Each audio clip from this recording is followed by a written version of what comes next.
Malam Kelam.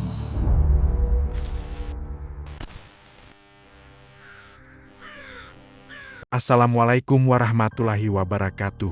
Halo teman-teman, selamat datang lagi di cerita horor malam ini. Sebelum cerita dimulai, seperti biasa, coba kalian jawab dulu di komentar. Kalau ada orang yang baru kalian kenal, tiba-tiba kasih uang banyak tanpa alasan yang jelas, kalian bakal senang dan menerimanya, atau malah curiga? Karena jujur saja, kalau aku berada di posisi itu, mungkin awalnya juga bakal senang. Apalagi kalau lagi susah, lagi banyak kebutuhan, lagi dikejar utang. Uang memang bisa bikin orang lupa berpikir panjang. Dan cerita malam ini adalah tentang uang.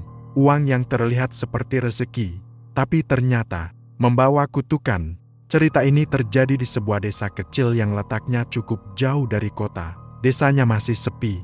Kalau malam, jalanan gelap, lampu cuma beberapa. Di kanan kiri jalan masih banyak kebun bambu dan sawah kosong.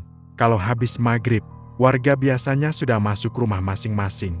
Jarang ada yang berani nongkrong sampai malam. Karena kata orang-orang tua di sana, desa itu memang dari dulu sering terjadi hal aneh. Dan di desa itulah tinggal seorang pria bernama Pak Darmo. Kalau kalian melihat Pak Darmo sekarang, mungkin kalian bakal mengira dia orang paling sukses di desa itu. Rumahnya besar, tokonya paling lengkap, punya gudang sembako sendiri, mobil pickup 2, dan hampir semua warung kecil di desa mengambil barang dari tokonya. Tapi siapa sangka, beberapa tahun sebelumnya, hidup Pak Darmo benar-benar hancur. Bahkan lebih susah dibanding warga miskin lainnya. Dulu toko Pak Darmo cuma warung kecil dari papan kayu. Atapnya bocor, lantainya tanah, rak-raknya kosong. Kadang orang datang beli kopi atau mie instan. Tapi Pak Darmo malah bilang barangnya habis. Bukan karena laku, tapi karena memang tidak punya modal untuk isi toko. Istrinya, Bu Rini, sampai sering hutang beras ke tetangga. Anaknya yang paling besar bahkan terpaksa berhenti sekolah waktu SMP karena tidak mampu bayar uang seragam dan buku. Setiap malam, rumah Pak Darmo hampir selalu terdengar suara pertengkaran. Bukan karena mereka jahat, tapi karena tekanan hidup yang terlalu berat. Uang lagi, itu yang sering terdengar dari rumah mereka. Bahkan beberapa warga pernah melihat Pak Darmo duduk sendirian depan rumah tengah malam sambil merokok tanpa berhenti. Tatapannya kosong, kadang dia bicara sendiri, kadang memukul tembok, kadang menangis diam-diam. Sampai akhirnya, masalah terbesar datang. Utang Pak Darmo ternyata sudah menumpuk di mana-mana. Mulai dari koperasi, rentenir, sampai pinjaman online. Hampir setiap minggu ada debt collector datang ke rumahnya. Motor mereka berisik, datang ramai-ramai, dan selalu membuat satu kampung memperhatikan. Pak Darmo mana? Kalau belum bayar, rumahnya kami sita. Anak-anak kecil sampai takut kalau melihat orang-orang itu datang. Bu Rini sering menangis di dalam rumah. Sedangkan Pak Darmo hanya diam menunduk. Warga sebenarnya kasihan, tapi mereka juga tidak bisa membantu banyak. Karena rata-rata hidup mereka juga pas-pasan. Suatu malam, menurut cerita warga sekitar, Pak Darmo sempat hilang selama 3 hari.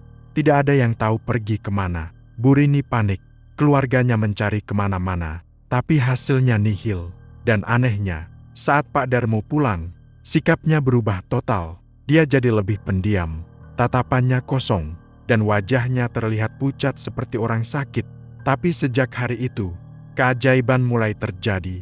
Awalnya kecil, tokonya mulai terisi barang lagi. Lalu makin lama makin ramai pembeli.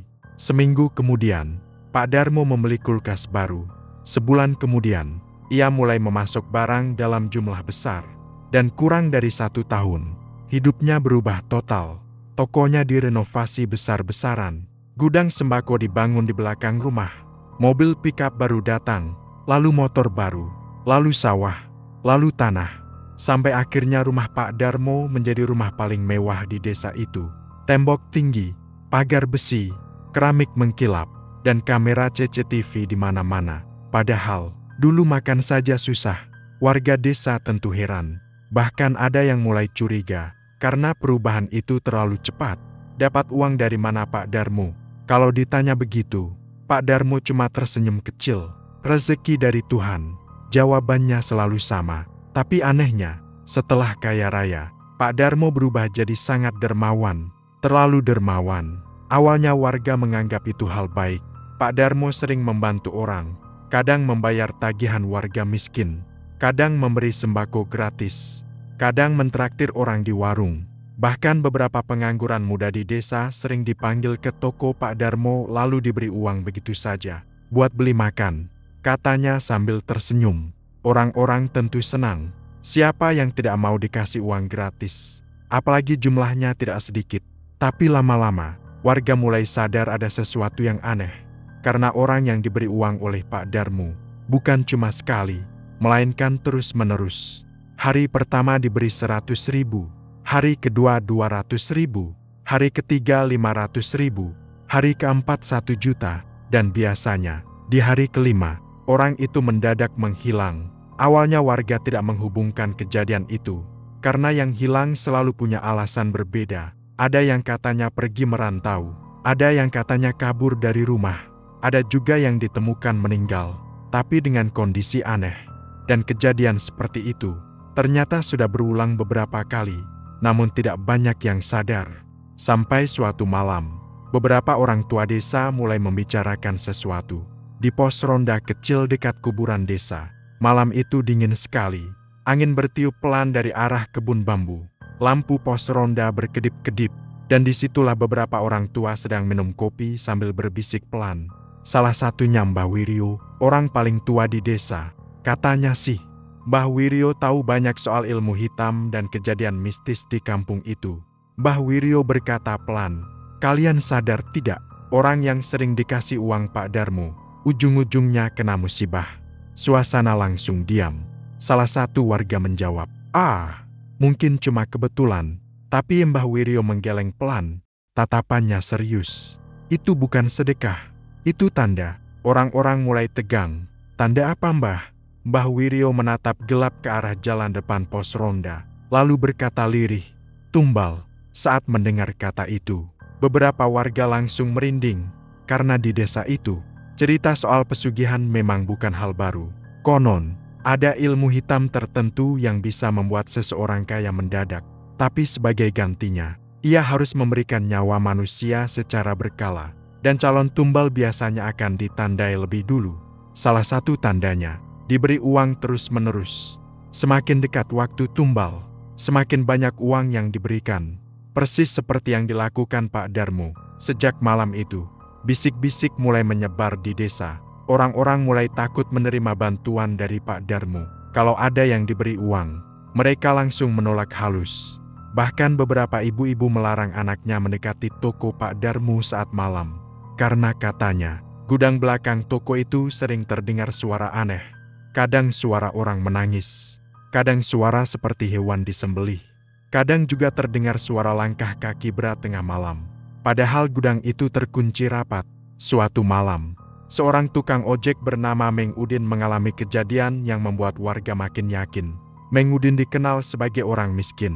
Istrinya sakit, anaknya 3, hidupnya susah sekali. Dan suatu hari, Pak Darmo memanggilnya ke toko. "Din, ini buat bantu keluarga." Pak Darmo memberinya uang 500.000. Meng Udin senang bukan main. Ia pulang sambil menangis haru.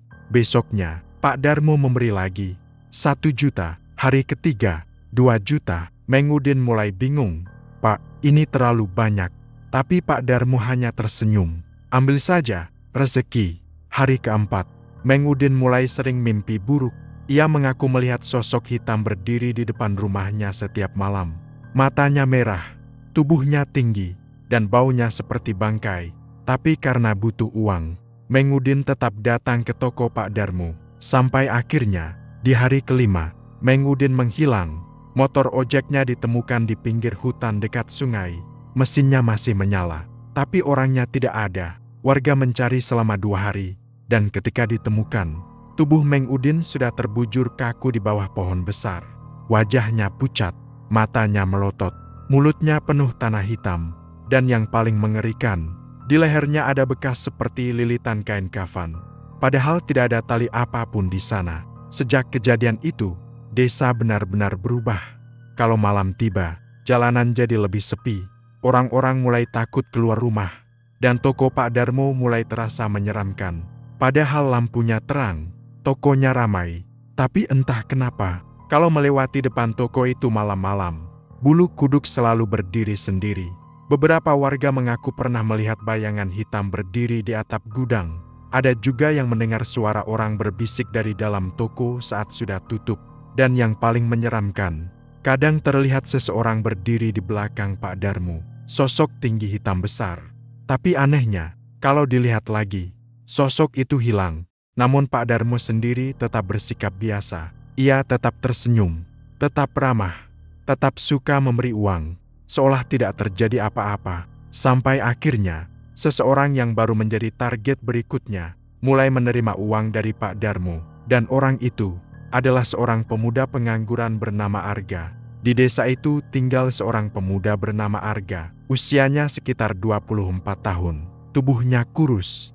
Kulitnya agak gelap karena sering kerja serabutan di bawah panas matahari. Arga sebenarnya bukan pemalas. Dulu ia pernah kerja di kota sebagai kuli bangunan. Pernah juga jadi helper toko material. Tapi sejak ayahnya meninggal 2 tahun lalu, hidup Arga berubah berantakan. Ia memilih pulang ke desa untuk merawat ibunya yang sakit-sakitan. Ibunya terkena penyakit paru-paru cukup parah. Kalau malam sering batuk sampai sesak napas. Kadang sampai muntah darah sedikit.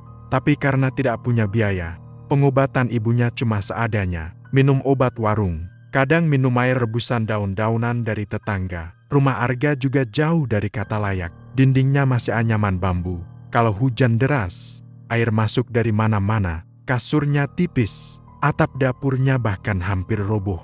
Setiap malam, Arga sering duduk sendirian di depan rumah sambil melamun, memikirkan bagaimana caranya mencari uang. Karena utang mereka juga mulai menumpuk.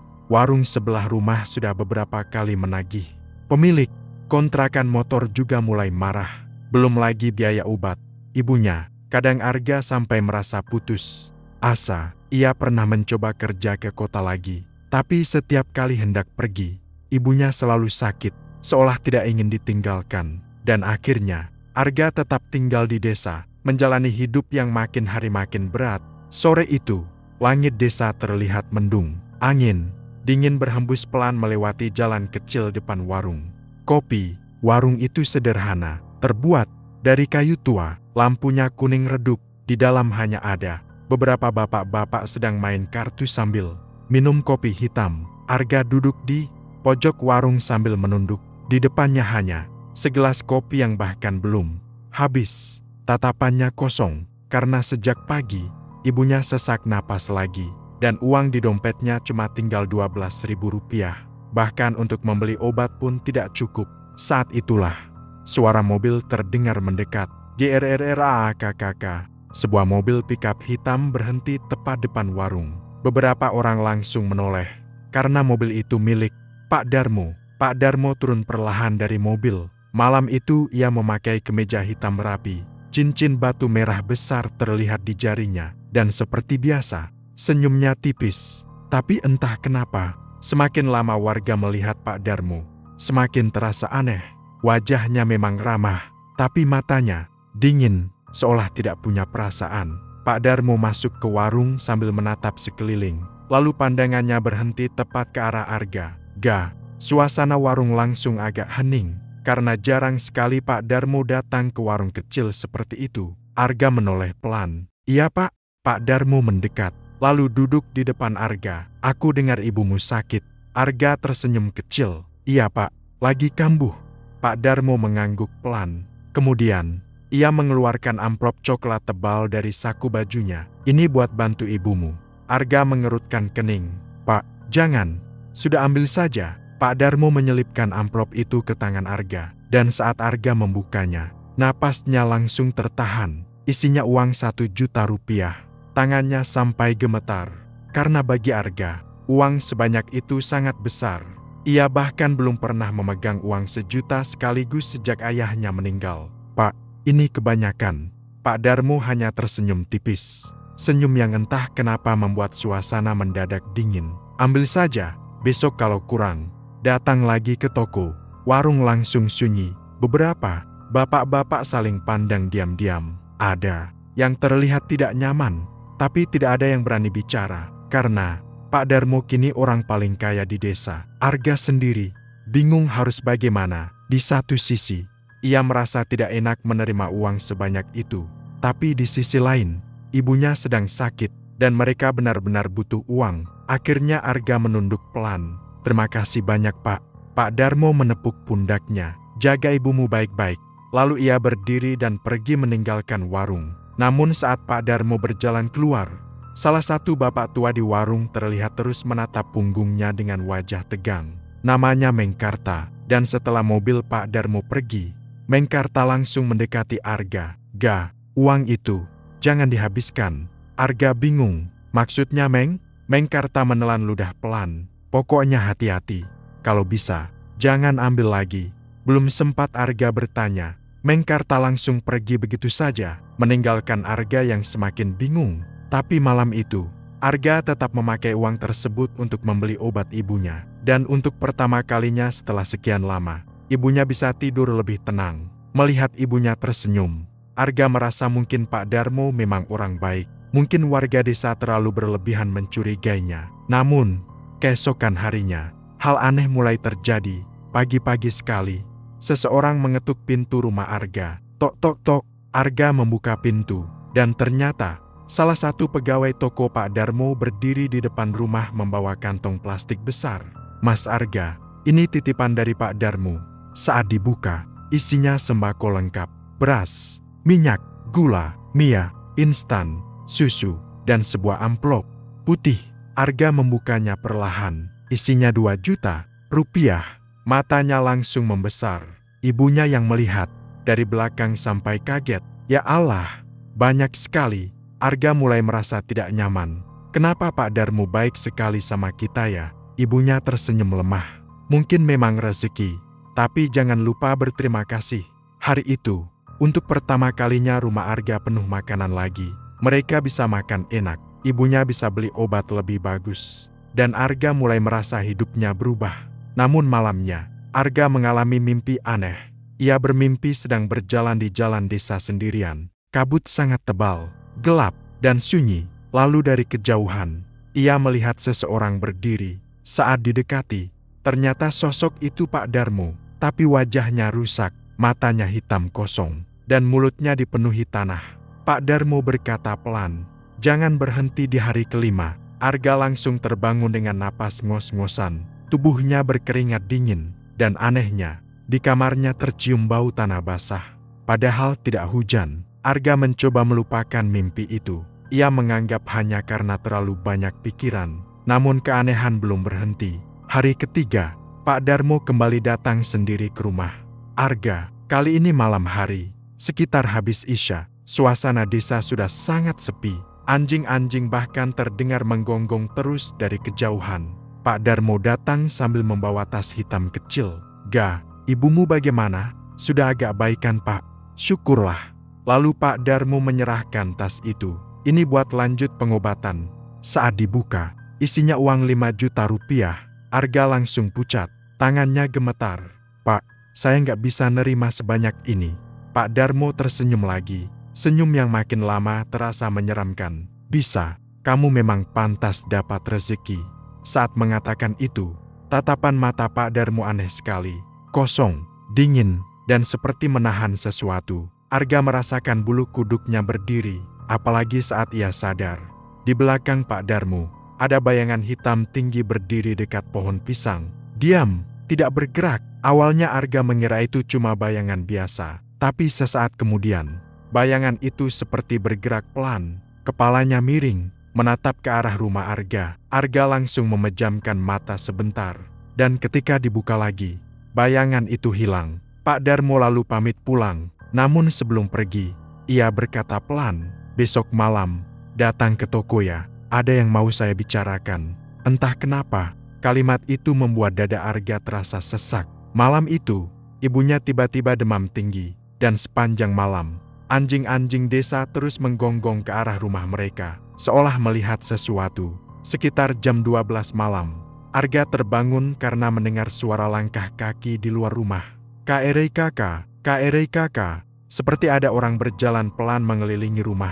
Arga mengintip dari sela dinding bambu, dan saat itulah jantungnya hampir berhenti.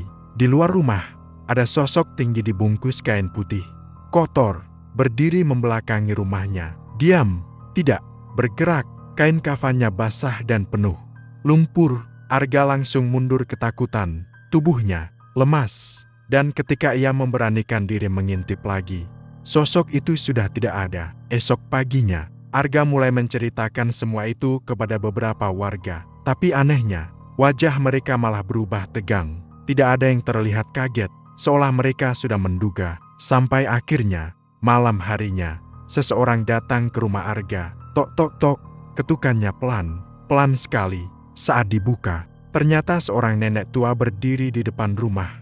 Tubuhnya bongkok, rambutnya putih berantakan, dan wajahnya pucat. Itu Mbah Warti, salah satu orang tertua di desa. Nenek itu masuk perlahan sambil melihat ke kanan kiri, seperti takut diikuti sesuatu. Lalu ia duduk dekat Arga, tangannya gemetar.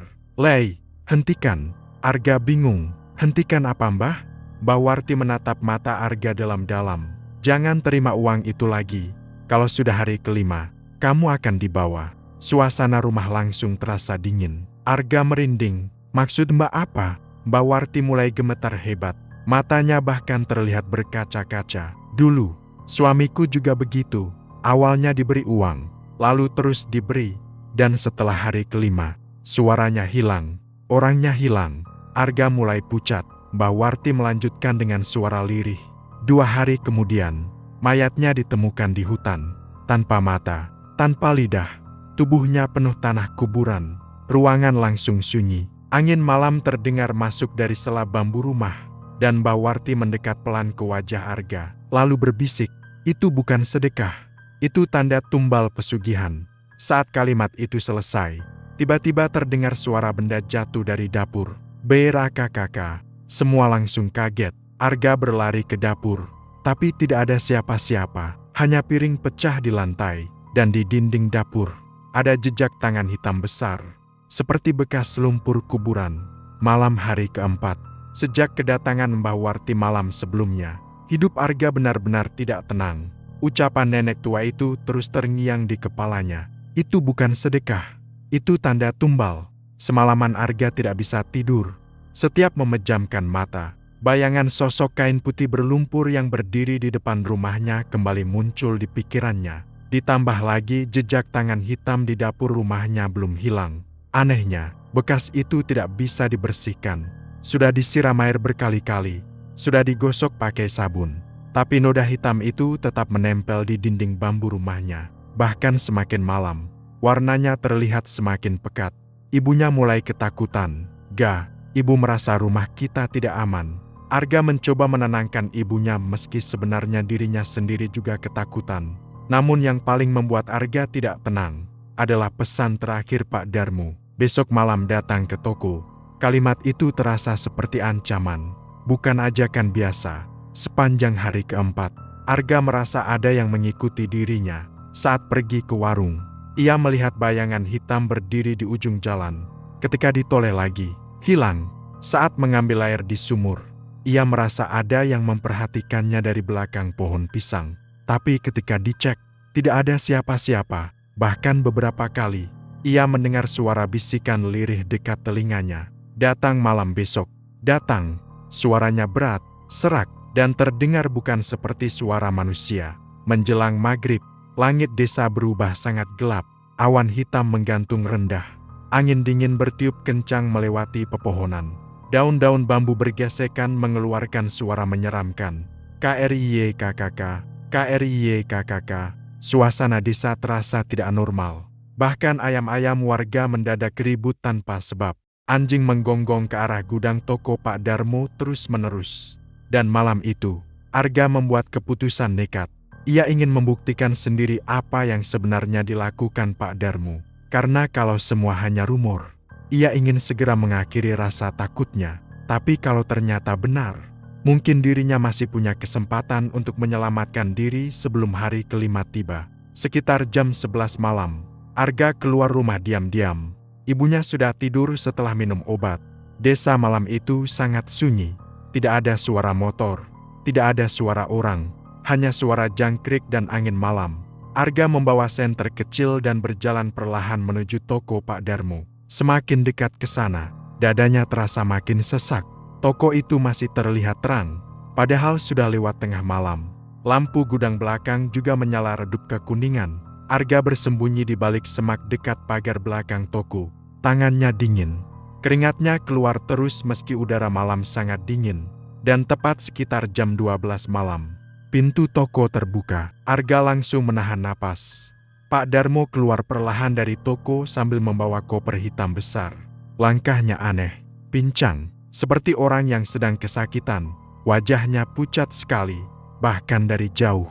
Kulitnya terlihat abu-abu seperti mayat. Namun yang paling menyeramkan, Pak Darmo berjalan sambil kumat kamit sendiri. Bibirnya bergerak cepat, seperti membaca mantra. Kadang suaranya terdengar lirih, kadang berubah berat dan dalam. Dan setiap kali ia bicara, angin di sekitar gudang terasa semakin dingin. Arga mengikuti dari jauh dengan jantung berdebar kencang. Pak Darmo berjalan menuju gudang belakang. Gudang itu besar, terbuat dari tembok tua, dan sejak dulu memang jarang dibuka warga. Katanya hanya tempat penyimpanan sembako. Tapi anehnya, tak pernah ada pegawai yang diizinkan masuk ke dalam gudang paling belakang. Bahkan pegawai lama pun tidak pernah tahu isi ruangan itu. Pak Darmo membuka pintu besi gudang perlahan. KREKKK. Suara pintunya membuat bulu kuduk Arga berdiri. Setelah Pak Darmo masuk, Arga memberanikan diri mendekat. Di samping gudang ada dinding bambu tua yang sedikit berlubang. Dari situlah Arga mengintip ke dalam, dan saat itulah jantungnya hampir berhenti. Di dalam gudang, bukan sembako, bukan barang dagangan, melainkan sebuah ruangan hitam penuh sesajen. Lantai ruangan dipenuhi simbol aneh berwarna merah seperti darah. Di tengah ruangan, ada altar besar dari batu hitam. Di atasnya terdapat kepala kambing yang baru dipotong. Darah segar masih menetes dari lehernya. Di sekeliling altar, ada lilin hitam menyala, asap dupa memenuhi ruangan. Bau busuk langsung menusuk hidung Arga. Bau darah, bau bangkai, dan sesuatu yang lebih busuk lagi. Seperti bau mayat yang sudah lama dikubur. Arga sampai menutup mulutnya sendiri agar tidak muntah. Namun kengerian sebenarnya baru dimulai, karena di tengah ruangan itu ada sosok lain. Sosok tinggi kurus duduk bersila menghadap altar. Tubuhnya hitam pekat. Bukan hitam seperti kulit manusia, tapi hitam gelap seperti bayangan. Kepalanya botak, matanya merah menyala seperti bara api, dan lidahnya panjang menjulur sampai dada. Lendir hitam menetes dari ujung lidahnya ke lantai. Makhluk itu duduk seperti manusia, tapi kakinya terbalik ke belakang. Jari-jarinya panjang seperti cakar, dan setiap kali bergerak, terdengar suara tulang retak. KRETKKK. KRETKKK. Tubuh Arga langsung lemas. Napasnya tercekat. Ia hampir berteriak saat melihat makhluk itu perlahan menoleh ke arah Pak Darmo. Pak Darmo langsung berlutut. Tubuhnya gemetar. Wajahnya pucat ketakutan. Padahal selama ini warga selalu melihat Pak Darmo seperti orang paling berkuasa di desa. Namun di depan makhluk itu, ia terlihat seperti budak ketakutan. Pak Darmo membuka koper hitam yang dibawanya. Di dalamnya penuh uang, tumpukan uang merah ratusan ribu. Makhluk itu mengendus pelan, lalu tertawa kecil. Namun suara tawanya bukan seperti manusia, melainkan seperti suara banyak orang menangis bersamaan. Hihihihihi, hu, tolong. Suara-suara itu bercampur menjadi satu, membuat kepala Arga sakit, dadanya sesak, dan udara di sekitar gudang terasa makin dingin. Pak Darmo berkata dengan suara gemetar. Tumbal berikutnya sudah siap. Makhluk itu diam beberapa detik, lalu lidah panjangnya bergerak pelan, yang bernama Arga. Saat mendengar namanya disebut, tubuh Arga langsung kaku, jantungnya berdegup sangat keras. Keringat dingin mengalir deras di lehernya. Pak Darmo menunduk cepat. Iya, besok malam hari kelima, dia akan datang. Makhluk itu tertawa lagi. Kali ini lebih keras. Dan suara tangisan di dalam tawanya terdengar semakin jelas. Arga bahkan seperti mendengar suara orang meminta tolong dari dalam ruangan itu. Tolong, panas, sakit, jangan. Arga mulai gemetar hebat. Lalu makhluk itu berkata pelan, kalau gagal, nyawamu yang kuambil. Pak Darmo langsung sujud ketakutan. Tidak akan gagal, tidak akan. Tiba-tiba, semua lilin di ruangan padam bersamaan. BLAPPP. Gudang langsung gelap gulita, dan dalam kegelapan itu, mata merah makhluk tersebut tetap menyala. Pelan, kepalanya bergerak, menoleh tepat ke arah lubang bambu tempat Arga mengintip. Arga langsung membeku. Matanya bertemu langsung dengan mata makhluk itu. Merah, menyala, dan penuh kebencian. Lalu, makhluk itu tersenyum. Mulutnya terbuka sangat lebar sampai hampir sobek ke telinga. Lidah hitamnya menjulur makin panjang, dan suara beratnya terdengar jelas. Ada tamu. Jantung Arga seperti berhenti. Makhluk itu tiba-tiba berdiri. Tubuhnya sangat tinggi, hampir menyentuh langit-langit gudang. Dan ketika berdiri, kakinya yang terbalik mengeluarkan suara retakan tulang yang mengerikan. KRTA. Arga langsung lari terbirit-birit. Ia tidak peduli suara langkah keras dari belakang gudang. Tidak peduli suara Pak Darmo berteriak. Ia hanya berlari secepat mungkin melewati jalan desa yang gelap. Namun saat berlari, Arga mendengar sesuatu mengejarnya. Beu kakak, beu kakak, beu kakak. Suara lompatan berat. Seperti ada sesuatu melompat cepat di belakangnya. Arga memberanikan diri menoleh sebentar, dan hampir pingsan saat melihat sosok hitam tinggi itu melompat di atas jalan desa. Cepat sekali, matanya merah menyala di kegelapan. Arga menjerit dan terus berlari. Sampai akhirnya ia tiba di rumah dalam keadaan hampir pingsan. Ia langsung mengunci semua pintu, menutup jendela, dan duduk gemetar di lantai. Namun teror belum selesai. Sekitar jam 1 malam, terdengar suara dari atap rumah.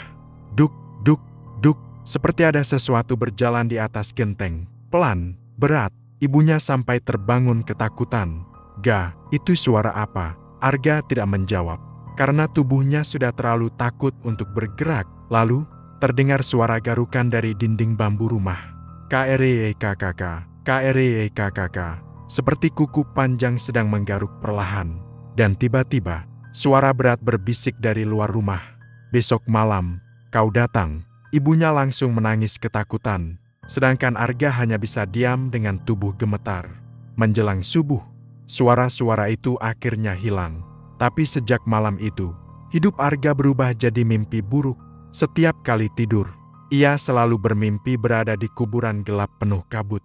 Dan di tengah kuburan itu, ada pocong hitam berdarah berdiri diam menatapnya. Kain kafannya penuh lumpur, matanya kosong hitam, dan darah menetes dari dalam kain kafannya. Pocong itu selalu mendekat perlahan sambil menyeret tubuhnya, lalu berbisik tepat di depan wajah Arga, "Jangan datang hari kelima, kalau tidak, kau mati." Dan setiap kali Arga terbangun, selalu ada tanah kuburan tercecer di lantai kamarnya. Hari kelima akhirnya tiba.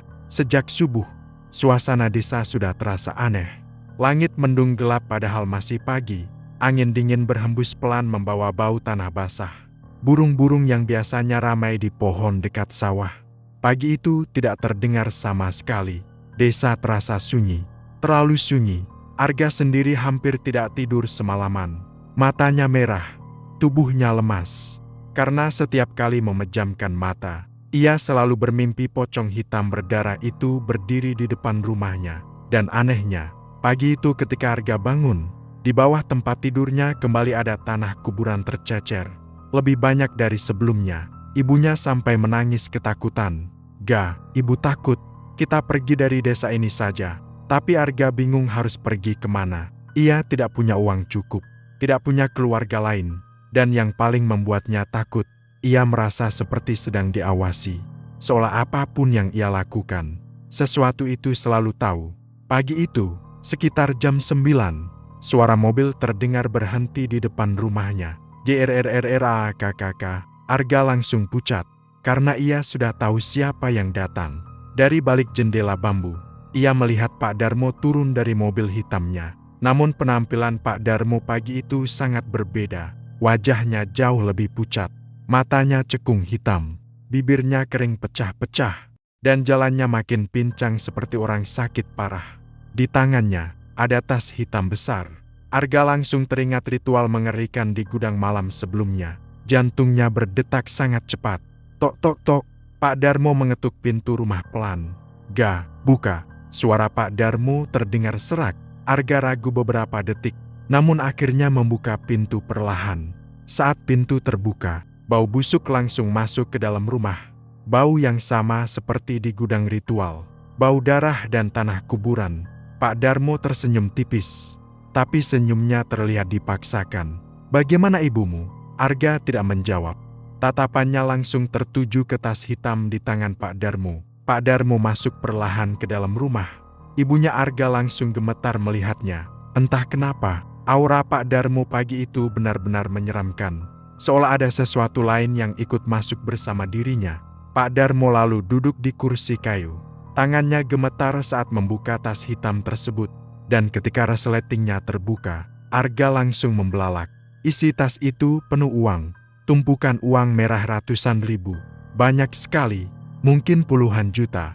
"Ini terakhir," kata Pak Darmo pelan sambil mendorong tas itu ke arah Arga. "Setelah ini hidupmu akan enak."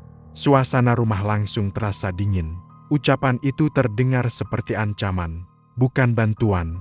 Arga menelan ludah. Pikirannya kacau. Di satu sisi, uang sebanyak itu bisa mengubah hidupnya, bisa mengobati ibunya, bisa memperbaiki rumah, bisa membuat mereka keluar dari kemiskinan. Tapi di sisi lain, ia tahu ada sesuatu yang salah. Sangat salah. Tangannya perlahan bergerak hendak menyentuh tas itu. Dan tepat saat itulah, terdengar jeritan mengerikan dari arah toko Pak Darmo. Suara itu keras sekali. Bukan seperti orang biasa kesakitan, tapi seperti seseorang yang sedang dibakar hidup-hidup. Semua langsung terkejut. Pak Darmo langsung membeku. Wajahnya berubah pucat pasi. Jeritan itu terdengar lagi. Lalu disusul suara benda-benda jatuh dan pecah dari arah toko. Warga mulai keluar rumah. Beberapa orang berteriak panik. Itu suara dari toko Pak Darmo. "Cepat lihat." Pak Darmo tiba-tiba berdiri dengan tubuh gemetar. Matanya melotot ketakutan. "Dia datang. Dia datang." Arga langsung mundur perlahan.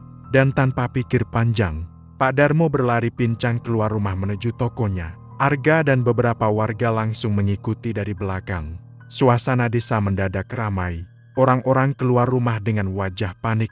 Dan ketika mereka tiba di depan toko, semua langsung berhenti. Karena pemandangan di sana benar-benar mengerikan. Pak Darmo sedang kejang-kejang di tanah depan tokonya. Tubuhnya melintir tidak wajar. Tangannya mencakar-cakar tanah seperti orang kesakitan luar biasa. Matanya melotot keluar hampir lepas. Dan dari mulutnya keluar tanah hitam bercampur belatung. BLURRKKK. Tanah itu terus keluar bersama darah hitam pekat. Warga langsung mundur ketakutan. Beberapa ibu-ibu menjerit histeris. "Ya Allah, astagfirullah." Pak Darmo menjerit sambil menangis. "Tolong, tolong aku. Panas." PANASSS. Tubuhnya terus bergerak liar. Dan yang lebih mengerikan, kulit di tangannya mulai mengelupas sendiri. Sedikit demi sedikit. Seperti ada sesuatu dari dalam tubuhnya yang sedang memakan dagingnya. Darah bercucuran ke tanah. Bau busuk langsung menyebar kemana-mana. Bahkan beberapa warga muntah karena tidak tahan. Pak Darmo menjerit semakin keras. "Dia datang. Dia marah. Tolong aku." Tiba-tiba, suasana sekitar toko berubah dingin sekali. Angin berhenti mendadak, dan suara jangkrik hilang total. Semua warga langsung diam, karena mereka melihat sesuatu. Di belakang tubuh Pak Darmo, awalnya hanya seperti bayangan hitam besar. Tapi lama-lama, bayangan itu membentuk sosok, tinggi, kurus, dan hitam pekat.